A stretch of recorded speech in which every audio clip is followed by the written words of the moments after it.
I thought it would be a good idea to go back to a couple of reports that were done or evaluations that were done on the department. One was specific to the public health program, or really the water quality program, and another one was done department-wide, but I pulled out the public health division recommendations. So since this is pretty boring, but it's kind of interesting stuff, I would say if people have questions or comments as we go ahead and interrupt, and we'll just get as far as we get before lunch.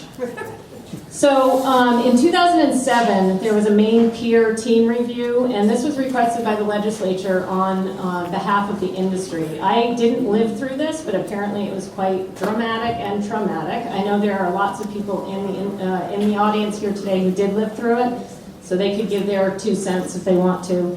The people who were on the panel were Joe Migliori from the Rhode Island Department of Environmental Management. He ran the Shellfish Sanitation Program down there. Tom Harrington, who's retired FDA, and Lori Romick, who is retired Connecticut Department of Agriculture and ran the Shellfish Program down there.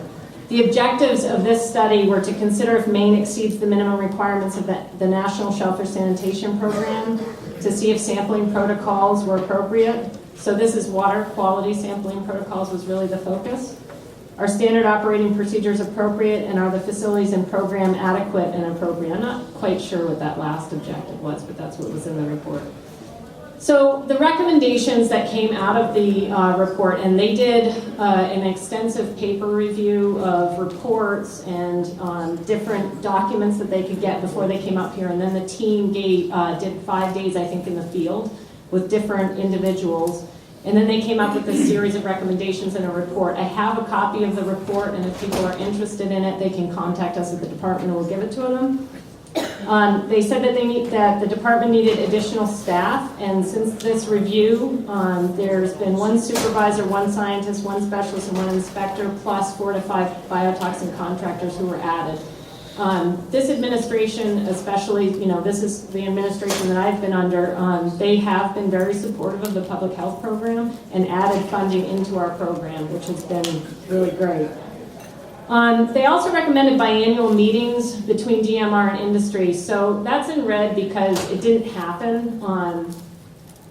I don't know if it's necessary or not, and if people have feedback on that, I'd be interested. The next recommendation was the Shellfish Advisory Council, which we really rehabbed. That council meets 4 times a year, and in my opinion, it's an effective mediator for DMR and the industry. Now, I don't think it was always effective, but I do think it's a really functional body now, and they do a lot of really good and important work. So I would say that's a great venue for the department and DMR to work together. But if people think that the biennial meetings would be helpful, then we certainly could facilitate those. The standard operating procedure, so this is also in red. They actually did finish the SOPs after this report was done in 2007. But I came into this job, I think 6 years ago, and we've really changed a lot of how we run the program. So our SOPs there needs to be a major overhaul of our SOPs, and that's something that we're actually working on this year in 2018. The sampling protocol, this was revised. We established the 18-inch, so the water has to be 18 inches when we go and do water quality sample collection. And we've also increased boat sampling, and we calibrate our staff annually, actually volunteers and staff. So every year, both labs, they go out and all the staff get together and they calibrate and shame each other on who does the best water quality sampling. But it's really important for consistency. I mean, if that basic work isn't done right, then it can throw off all the data that we collect and everything that we do. So it's obviously important. I will say that I've taken calls from industry and they say, I still saw somebody sampling in a puddle in a stream and blah, blah, blah. And that does still happen. And the reason that happens is because we do still collect pollution source samples. So if we're concerned that a stream is causing an impact on a cove, we will go sample that stream. And sometimes at low tide, because it's channelized and you're actually getting the water that's coming from the stream. And if we get a high score from that stream, then we either pursue trying to mitigate the pollution source, or we work with DEP, especially because that's sort of their field, to start to investigate the stream and maybe why there's a pollution problem.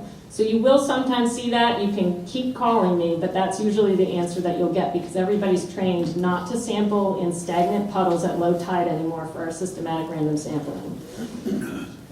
We do use a systematic random sampling method, which means that we schedule out our sampling dates a year in advance. They do get shifted because of weather, boat malfunctions, things like that, but basically it's random.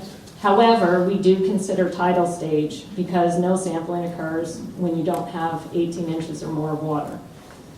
Sampling at various tidal stages, I think the people who had given us an evaluation said we need to consider all tidal stages came from like Louisiana where there's like a 3-inch tide and didn't realize that we have flats that empty out for, a mile or more. So when this evaluation team came up, they, sort of conceded that you can't sample in Maine at low tide. I mean, it's not feasible. So we do note whether it's ebb or flow tide, flood tide, but we don't sample at low tide. Salinity data, this was one I didn't really understand, not having lived through it. There was a recommendation that DMR should still collect salinity data. I think that at the time there were a lot of stations where they were collecting basically freshwater samples or too close to a stream mouth or something like that, and it was very low salinity. We do still collect salinity because we can see the impact, especially of non-point pollution when we have rainfall events, because there'll be a film of the fresh water over the salt water. And of course, in our pollution source sampling, we'll see low salinity, but we've actually eliminated a lot of stations, standard stations, that were too close to the mouth of a stream. Utilize volunteer boats wherever possible. We've increased boat sampling both with staff, and we do have a lot of partnerships with industry groups or towns, municipal wardens. They suggested a simplified version of the NSSP statistics. So at one point we did go around and talk to Shellfish committee members and sort of give them, this is what a P90 is, because everybody thinks that that score is an average, which it isn't.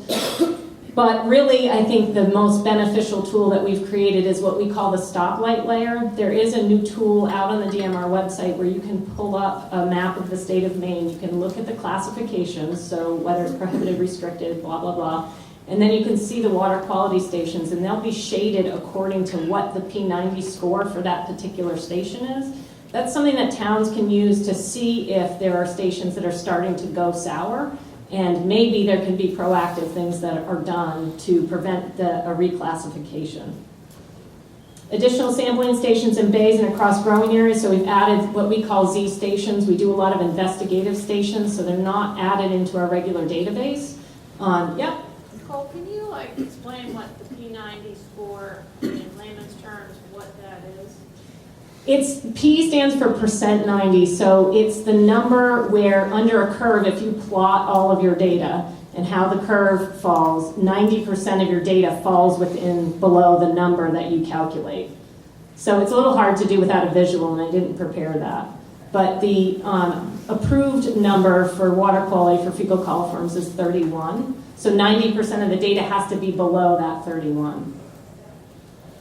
So you can have, it's interesting because then you can have one really big score, but if all the rest of your scores were really low, still 90% of the data, 90% of the curve will be below the 31.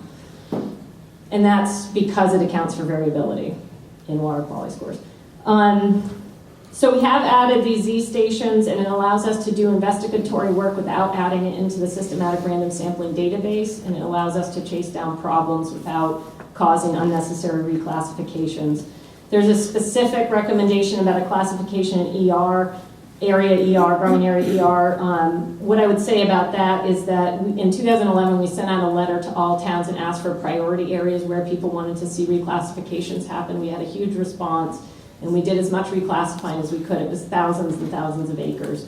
I think maybe it's time to do that again, but we routinely, every year, we're making classification changes, and this year we're going to make sure that all stations that meet the lowest criteria possible are reclassified to the lowest, least restrictive classification. Remote area classification, they suggested that we look into that. We have. We're not exactly sure how some other states utilize this and still comply with the NSSP, so we're not going to. It's supposed to be unpopulated areas, and we really don't have any of those except the islands, some islands. River gauge on the Kennebec. They recommended we add a river gauge below the confluence of the Androscoggin and Kennebec. That's something USGS would have to do. It's super expensive. We can't do that, and we didn't. We're not going to. No discharge zones. Casco Bay is a no discharge zone. I'm not actually sure if there are other areas in the state. Maybe people in the audience know. There was never a statewide effort. I know some other New England states, like I think Rhode Island, has a total no discharge zone for the entire state. I don't believe Maine has anything like that, but big areas like Casco Bay are no discharge zones. There was also a specific recommendation to promote legislation against allowing overboard discharges in productive shellfish areas. That also didn't go anywhere. We still have probably 900 overboard discharges in the state of Maine. Some of the areas, like Southport Island has over 300, and around those overboard discharges, we have to have prohibited areas. So it's kind of unfortunate. The Department of Environmental Protection manages that program. They do ask us for priorities to do removals, but sometimes they say there's not an alternative that's acceptable or cost effective. There is a bond that's going to come up, I think, maybe this fall, where they'll try to replenish the funds that help people either take out OBDs or put in new septic systems. They also recommended dye studies should be conducted, and that could be a permit condition for the National Pollution Discharge Elimination System permits. Those are also issued by DEP. We asked DEP to add enforcement language for shellfish-related violations to when a wastewater treatment plant had a discharge, say, and they didn't notify us, or it was an illegal discharge. They have been adding that language into all permits, which I think is a really great step. It sounds kind of anticlimactic, but it means that we can hold municipalities or wastewater treatment plants accountable when they do violate their permit and cause impacts on shellfish harvesters. There was a paper published in 2016, Keith Evans? 2016 by Professor Keith Evans, who's with the University of Maine, and he estimated the loss in revenue from the Machias River for the clammers was something like $2 or $3 million. It was a huge number, and they were closed about half the time because of the bypasses at the wastewater treatment plant. So it's a real-world impact. FDA, since that 2007, FDA came back and did more work on the Royal River dye study. Personally, I wouldn't invite them back to come work with us for dye studies. They are very technically adept at running dye studies, but they have an ulterior motive on classification, and we got into a huge battle with the FDA in classifying the Cousins River and doing conditional management. And if we do more dye studies in the state of Maine, I hope we can source it within the state. And the University of Maine is working on a lot of modeling, so that hopefully we could do some modeling to support some of the discharges around the state. So that's that review. Does anybody have any questions about the 2007? Yeah, Terry? You said that there was a site to go to and you can, what kind of Yeah. go to Yeah. see if your numbers going up and down, but how often is that updated? Because don't you look at the numbers, kind of crunch the numbers once a year? Yes, it's updated annually. So would we be like a year or two behind on seeing it come up with that? Well, I think any station that's declining, you would see it in the yellow zone a year in advance. And then you've got that whole year potentially to deal with it, or multiple years. Lots of years we've been kind of edging along, in the yellow by keeping things on, by doing work on them. Okay, so we only have a few minutes. Do you have a question, Ivy? Yeah, and I can ask it later. I was going to just ask if you could summarize what was found from the dye study. That is a long conversation. Okay, so in 2011, there was another program review. This was requested by Commissioner Olson. He was only around for about 6 months, but he had these fellows, Pete Jensen, Dave Wallace, and Dave Borden, do an assessment of the whole department. For public health, this was still a division of the Bureau of Resource Management, and it included 5 components. You guys are familiar with all of that. Their recommendations were leadership. They said there's general lack of management and leadership. The department elevated the public health to a bureau, which was helpful, reporting directly to the commissioner, which elevated the profile of the program through a whole department-wide restructuring. Said that there was dysfunction. Some sections were not well coordinated, supervised, or run. We've worked hard on bureau-wide coordination of efforts and department-wide coordination of efforts. Two growing, I mean, when I started, I have to tell you, like, I had to introduce some of the staff in the public health program to each other. That's how bad it was. Two growing area supervisors, which helps, I think, geographically. Bryant and David, if you guys don't know them, you guys could stand up quick. I know David will love me for this. These are your guys if you have issues. Elevation of inspection supervisor, John Fendel is here somewhere there. He runs the Shellfish dealer inspection program. The lab supervisor, I don't think Jill is here with us. She runs all of our lab stuff. And then we did a lot of training, accountability, and discipline. The municipal shellfish program management, so they suggested that we move it out of the fishery management program. That didn't happen because that restructure, the way they recommended it, didn't happen. An ongoing assessment of town resources, so also there wasn't the restructure that they thought was going to happen, didn't happen, so that change was irrelevant, but we increased the staff by one area biologist, and we've developed survey protocols and an annual work plan. Point source pollution, this was similar to the 2007 recommendations, but there's been no significant policy changes. There is a bond that I mentioned. We have increased compliance through the other agencies. DMR really, we classify shellfish areas, but we actually can't go give people tickets for pollution. Other agencies do that: Department of Environmental Protection, Department of Agriculture, Conservation and Forestry, and Department of Health and Human Services. And we talked about the compliance language and the permits. Independent laboratories, so we no longer have a lab evaluation officer, but we're working on that. Bigelow Analytics was certified to do chemical methods for PSP. Resource Access International is certified for PSP testing using mice, and currently pursuing a lab evaluation officer because we have four additional labs that are interested in becoming certified. We're very excited for that, and we're not closed door on private labs. There was a recommendation that the Moine facility be moved. That was investigated, but it was cost prohibitive. So what we did was we renovated the existing facility to provide additional office space and efficiency. We installed a generator to minimize loss of samples because there's a lot of power outages up there. And the conclusions, many of the recommended changes were adopted. We talked about elevating the Bureau, and major remaining conflict improvement areas, I would say, are town management, licensing, resource assessment, and resource enhancement. More boat sampling, determining rainfall and flood closures. I get lots of questions about that, and how we're handling ASP closures and recalls.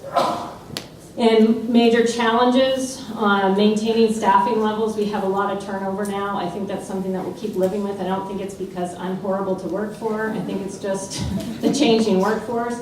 Some people will definitely tell you I'm horrible to work for. Biotoxin, especially ASP, is a major challenge. Getting our state lab evaluation officer, we're going to have to fight to get that approved, I think. Reducing prohibited areas around the wastewater treatment plants will be challenging, but I think it's a necessary thing that we need to work on. And then the rapid growth in aquaculture. And I am 2 minutes over, so that's it.